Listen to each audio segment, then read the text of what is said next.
கண்ணு பார்வையும் வாங்கிடுச்சு அழுதாலும். அவங்க முடிவுகள் சொன்னாங்க, சர்க்கார் இந்த அழுகையினாலதான் உங்களுக்கு இந்த சீக்கு வருது. 40 வருஷம் அழுதுனால இது 10வது ஆண்டு கேட்கும். அது சேக சொன்னாங்களாம், இந்த 40 வருஷம் அழுதுக்காகவே இப்ப சொச்சா விஷயம் அழுக வேண்டியதா இருக்கு. ஏன்னு கேட்டாங்க, அந்த 40 வருஷத்து அழுகையில கொஞ்சம் ரியா கலந்துருக்கு. அது இப்பதான் தெரியுது. 40 வருஷம் ஜனங்களுக்கு மத்தியில் ரொம்ப அழுதுன்னு அதுல கொஞ்சம் ரியா கலப்படம் ஆயிடுச்சு. நான் இவ்வளவு அழுகிறதுனால என்ன பெரிய முத்தத்தை ரொம்ப அல்லாஹ் பயந்த வேண்டி ஜனங்க நினைச்சுக்கிட்டு தான தர்மங்களை கொடுக்கும், ஹதியா கொடுக்கும், நம்மளை ரொம்ப அணைக்கவும் மரியாதை செய்யவும், இப்படி எல்லாம் ஜனங்களுக்கு மத்தியில் ஒரு செல்வாக்கு ரியாட்ட ஜனங்கள் மெச்ச செய்யறதுங்க. 40 வருஷமா அழுதுங்களே போதும் நிறுத்துங்கன்னு சொன்னாங்களா முடியுது. அந்த 40 வருஷம் அழுகிறதுக்கு இது சொச்ச வருஷம் அழுக வேண்டியதா இருக்குன்னு சொல்லு. ஏன்னு கேட்டதுக்கு இது சொன்னாங்க. ஏன்னா எவ்வளவு பரிசுத்தமான ஜனங்களா இருந்திருக்கு. அந்த அழுகைக்கு அழுகுங்க. நம்ம 40 வருஷம் அழுதுட்டீங்களே நீ ஆச்சரியப்படுற. இது போதுமே நினைக்கிறது. 40 வருஷத்துல ரியாவில போயிருக்கு. அப்ப அதுக்கு தான் நமக்கு ரியா ஷிர்க். ரியா ஷிர்க் ஹஜ்யாரே ஷிர்க். நம்ம மஜ்லிஸ்ல நல்லடியார்களாக அதனால நம்ம பயானவர்களுக்கு ரசிக்கலாம்.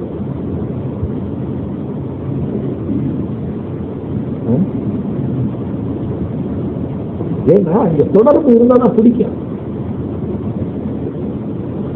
இவ்வளவு பயான ஒரு பாவியான அடியான வச்சு முன்னால செஞ்சேன் உருகி நீட்டுது. பாவியான அடியான வச்சு பாவமே என் ஹஜரம் மட்டும் பாவம் இல்லை இருந்தது அல்லா எடுக்கிறதுனால ஹஜ்ஜில எல்லாம் போயிடுச்சு. இது பாவம் பாவங்கள் இருக்கு எல்லாம் மன்னிச்சு என்ன இது ஹாஜியாரு ஹஜ்ஜின் எல்லாம் மன்னிக்கிட்டு போச்சு. அப்பப்போ மன்னிச்சுக்கிட்டே இருக்கணும். மன்னிக்கலைன்னா வாழ்வு இல்லை. ஒவ்வொரு வினாடியும் மன்னிச்சுக்கிட்டே இருக்கிறான். உங்களுடைய சில நல்ல அமலை வச்சு பாவங்களை மன்னிச்சுக்கிட்டே இருக்கிறான். சரி, எந்த ஹதீஸை நீங்க எடுத்துப்பாங்க, உங்களுடைய நற்செயல்களுக்கு ஒரு பிரதி கூலியாக அல்லாஹ் சொல்லலாம். ஒரு பிரதி கூலியாக ஒரு நற்செயலுக்கு பிரதி கூலி சொன்னா அல்லாஹ் என்ன சொன்ன? அல்லாவும் அல்லாவுடைய ஐங்கால தொழுகையில் பரக்கத்து நடக்கும். நீங்க தானே ஹதீஸ்ல சொல்றீங்க, இலை எதிர்காலத்துல மரத்துல இருக்கிற இலைகள் கொட்டி போற மாதிரி பாவங்கள் கொட்டி போகுது. ஒண்ணு, ஒரு மனுஷனுடைய வீட்டருகே ஒரு ஓடை இருந்து அதுல 5 வேளை குடிச்சா எப்படி அவன் உடம்புல அழுக்கு இருக்காது, அந்த மாதிரி அந்த தொழுகையாளியுடைய பாவங்களே அவன் மேலே இருக்காது. என்ன வருதா இதுங்களா? அஸ்ஸலாத்து முகஃபிரத்துல் லிமா பைனஹும். ஒவ்வொரு வக்து தொழுகைக்கு 500 ரூபாய்னா பள்ளிவாச காலியா இருக்குமா? 200 லட்சம் ஹதீஸ்ல அதற்காக பாவம் மன்னிப்பு இருக்கு. பள்ளிவாசல் வராதுன்னா நான் என்ன பாவம் செஞ்சு தொழுவதுன்னு நினைக்கிறேன் கேட்கிறேன். அதுல சில பேர் ரொம்ப முரட்டுத்தனமாக கூட சொல்றோம்.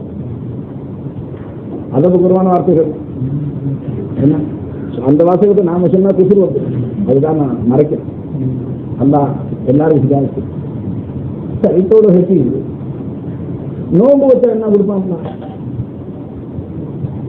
எதுக்காக இது ஹாஜியாரு லட்சம் 2 லட்சம் ஏதாச்சும் எதுக்காச்சும் லட்சம் 2 லட்சம். மன் சாம ரமலான ஈமானும் இஹ்திசாபும்.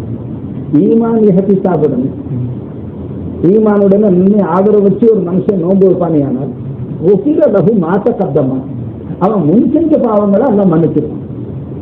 இனி ஹதீஸ்ல ஒரு நற்கூலி அதுக்கு பகரம் சொல்லப்படுதுன்னா மன்னிக்கத்தோட ஒரு ஒன்று காட்ட முடியாது. என்னுடைய ஆராய்ச்சியில நான் எவ்வளவு என்னுடைய சிக்கடி கட்டின வரைக்கும் பார்த்துட்டாங்க. நோம்பாளிக்கு என்ன சொல்லி, தொழுகிறவனுக்கு என்ன கூலி, 20,000 ரூபாய் செலவழிச்சுட்டு ஹஜ்ஜுக்கு போயிட்டு வந்தா என்ன கூலி, மண் ஹஜ்ஜ வலம் எரிச்சு வலம் எப்சு திக்கு செய்யல சுஜூது செய்யல அந்த மாதிரி ஹஜ்ஜு செஞ்சிருக்கான். தூய்மையான ஹஜ்ஜ செஞ்சிருக்கான். ராஜா யௌமின் வலதத்துஹு உம்முஹு.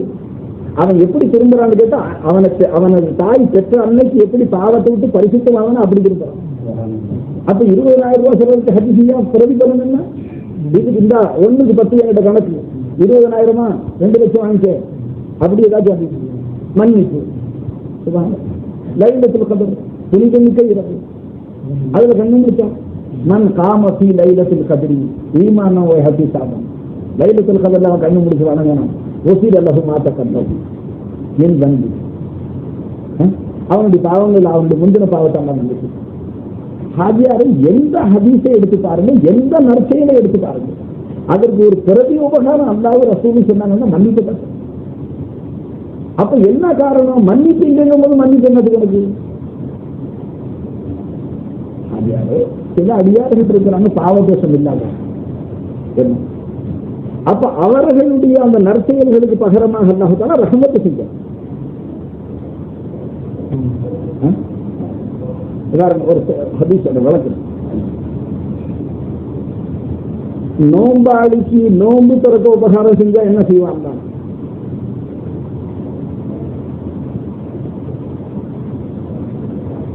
உன் சொத்துல பரக்கத்து, வியாபாரத்துல பரக்கத்து, என்ன உன் கடன் எல்லாம் அடைச்சுடுறேன். மண் பத்தர சாய்மன் காணலகும் மகத்திரத்தள்ளி ஜனூபி. அரே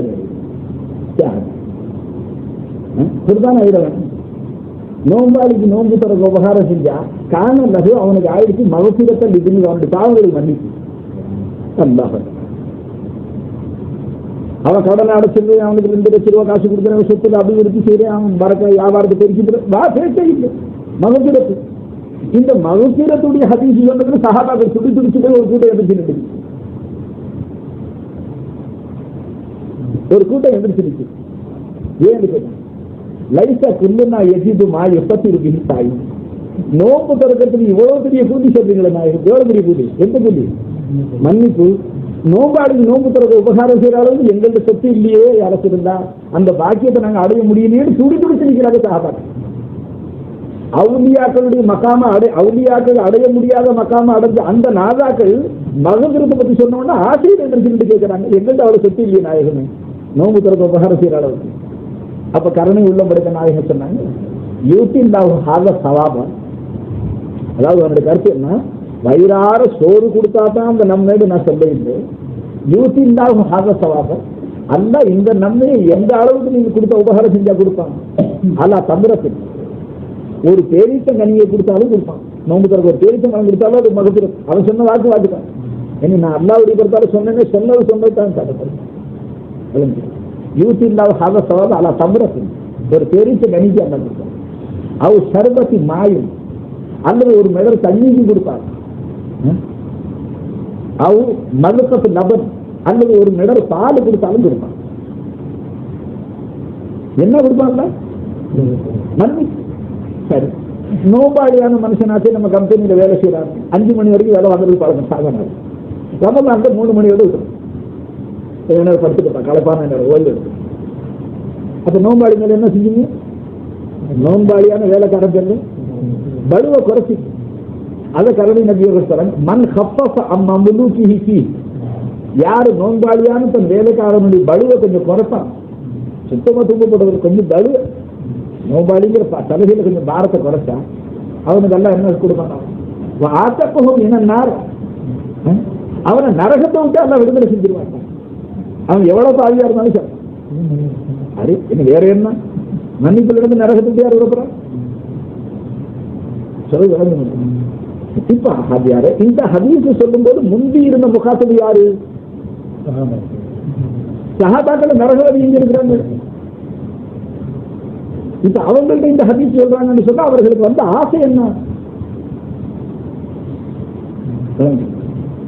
நம்ம காலத்துல ஹதீஸ் விளங்குற சலாஹியத்தை நாமும் வேற போங்கல விளங்கிட்டு மார்க்க மண் பத்தர மண் கப்பஸ் மம்லுகி ஃபீஹி கான லஹு மக்ஃபிரத்துன் மின் ذنوبه. அந்த ஹதீஸ்ல முடியுது அவனுக்கு மக்ஃபிரத் இருக்கு. ஆத்தகஹு மினன் நார்.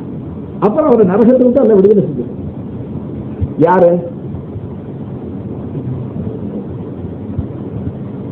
சரி, ஒன்னாச்சு. ஒவ்வொரு நாளும் நோன்பு திறக்கிற நேரத்தில் எத்தனை பேர் அல்ல நரகத்தை விட்டு விடுதலை செய்யறாங்க? 10 லட்சம் பேர். இந்த 10 லட்சம் பேர் நரகத்தை விட்டு விடுதலை செய்யறான்னு சொன்னா, இப்ப முந்தி நரகத்துல போய் மாட்டிக்கிட்டாங்களே, நீங்க வைக்கிற நோம்புல அவங்கள விடுதலை செய்யறானா? யார செய்யறான்? இந்த விடுதலை யாருக்கு? இவ்வளவுதான் ஹதீஸை எப்படி விளங்கிட்டு இருக்குன்னு அது விளங்க சொல்ற. இந்த ஹதீஸ் உண்மையான ஹதீஸா இல்லைங்களா? ஒவ்வொரு நாளும் 10 லட்சம் பேர் விடுறான். கடைசி நாள் வந்துட்டு என்ன செய்யறான்? இந்த 30 நாளும் 10 லட்சம் வீதம் எவ்வளவு ஆச்சுங்க? 29. ஒரு நாளைக்கு 10 லட்சம் சொன்னா 20 பேர் விடுதலை செய்யறான் அல்லான்னு சொன்னா அது யாரு? ஒவ்வொருத்தரும் நோன்பு வச்சுக்கிட்டு ஏன் நோம்புனால பல பேரை நரகத்துக்கு எல்லாம் விடுதலை செஞ்சிருக்கிறாங்க விளங்கிட்டு இருக்காங்க.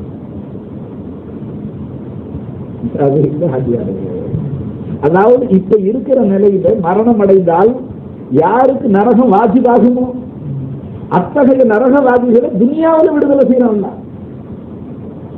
மறுபடியும் அவன் நரகத்துக்கான அமல் செய்யறது வேற பேச்சுங்க. எப்படி ஹஜ்ஜுக்கு போனவர் அன்று பிறந்த பாலகனை போல ஆயிட்டாங்க, மறுபடியும் தவறு செய்ய மாட்டாரா?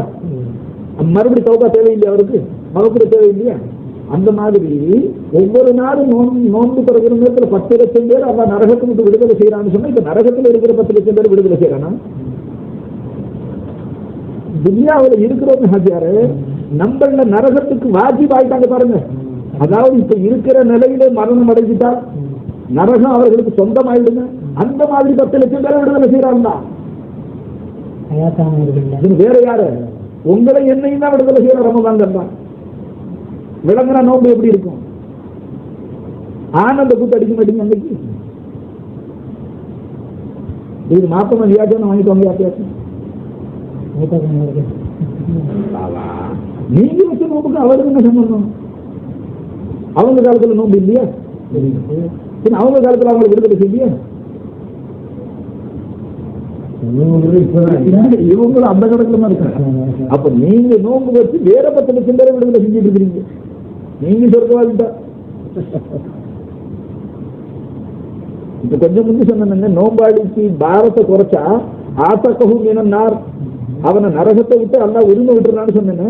யார இருக்கிறவங்க தான் நோம்பாளிக்கு பசியாத்தினவனுங்க. நோம்பாளிக்கு பசியாத்திரம் சஹரு கொடுத்தாலும் சரி கொடுத்தா அவனை நரகத்தை விட்டு விடுதலை செஞ்சான்னு சொன்னா, இப்ப யாருக்கும் நரகம் அப்படின்னா யாருக்கு நோம்பு தரது என்னது? இன்னும்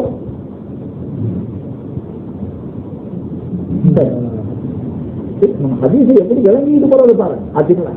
அவ்வளவு ரஹ்மத்தும் அவசத்துக்கும் அவசரத்தும் ஆகிரும் யுத்தக்கும் என்னன்னா, முந்தின 10 ரஹ்மத்து, நடு 10 மகபிரத்து, கடைசி 10 விடுதலை.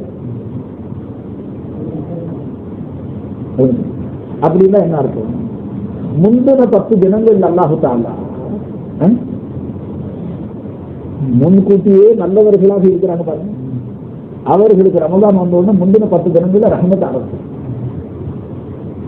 அந்த 10 நோன்பு கழிச்சதுக்கு பிறகு 11வது நோன்புலேருந்து என்ன செய்யறாங்க? அல்லாஹு தஆலா பாவிகளாக இருக்கிறாங்க நோன்பு வச்சிருக்கு. பாவிகளாக இருந்தவர்கள் நோன்பு வச்சிருக்கிறாங்க, அவர்களை மன்னிக்க ஆரம்பிக்கிறாங்க. 20ஐயும் தாண்டி நோன்பு அவன் பூர்த்தி செஞ்சுக்கிறது வைராக்கியத்தில் வரும்போது அவன் நரகத்துக்கே உரியவனாக இருந்தா விடுதலை விட்டுருக்கான் ஹஜ்ஜாவை. இது ஹதீஸின் வியாக்கியானம். ஏத்துல பதிவாயிருக்கு கொண்டு கொண்டு உலமாக்கிட்டு கேளுங்க. ஹதீஸுக்கு இதான் வியாக்கியானமா இல்ல வேற வியாக்கியானம் இருக்கான்னு கேளுங்க. எப்படி இருக்கு நம்மளுடைய இபாதத் தப்பு? இந்த இன்பத்துல இருந்தாங்க ஹஜ்ஜார். அவங்க நோன்பு அந்த கவலையில வச்சு அதே நமக்கு விடுதலை கிடைக்கிறது. இப்ப நாம என்ன நினைக்கிறோம்? நாம தொழுகிறதுனால எல்லாருக்கும் விடுதலை கிடைக்குது, நாம நோன்பு வச்சுறதுனால நரகத்துல யார் யார் நரகத்துல போவாங்களோ அவங்கள எல்லாம் அப்ப 10 லட்சம் பேரும் சபாத்து நம்ம நோம்புனாலும் நினைக்கிறோம். ஒவ்வொரு நாளும் விடுதலை செய்யலாம். நோன்பு திறக்கிற நேரம் வந்துட்டு அல்லாஹ்வுத்தாலா விடுதலை செய்யும்.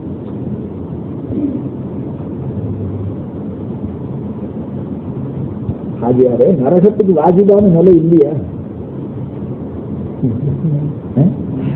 உங்க குடும்பத்துல ஒருத்தர ஹாஃபிஸா ஆக்கிவிட்டீங்க, ஃபைசுர் ரஹ்மான் ஹசன். இப்ப அந்த ஒரு ஹாஃபிஸா அந்த உங்க குடும்பத்துல நரகத்துக்கு உரியவர்களாக நரகத்துக்கு வாஜிப் ஆயிட்டார்களே, அந்த மாதிரி 10 பேருக்கு ஷஃபாத் செய்வாரா இல்லைங்களா?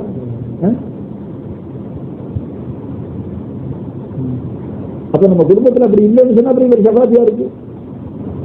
சொல்லுங்க, எங்க மாட்டிக்கிட்டு நிக்கிறீங்க சொல்லுங்க, மேல போறது காரணம்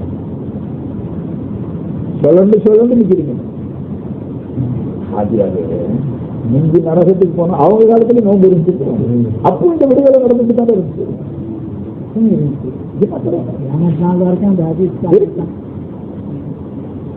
ஹபீஸ் சொன்னது யாரு?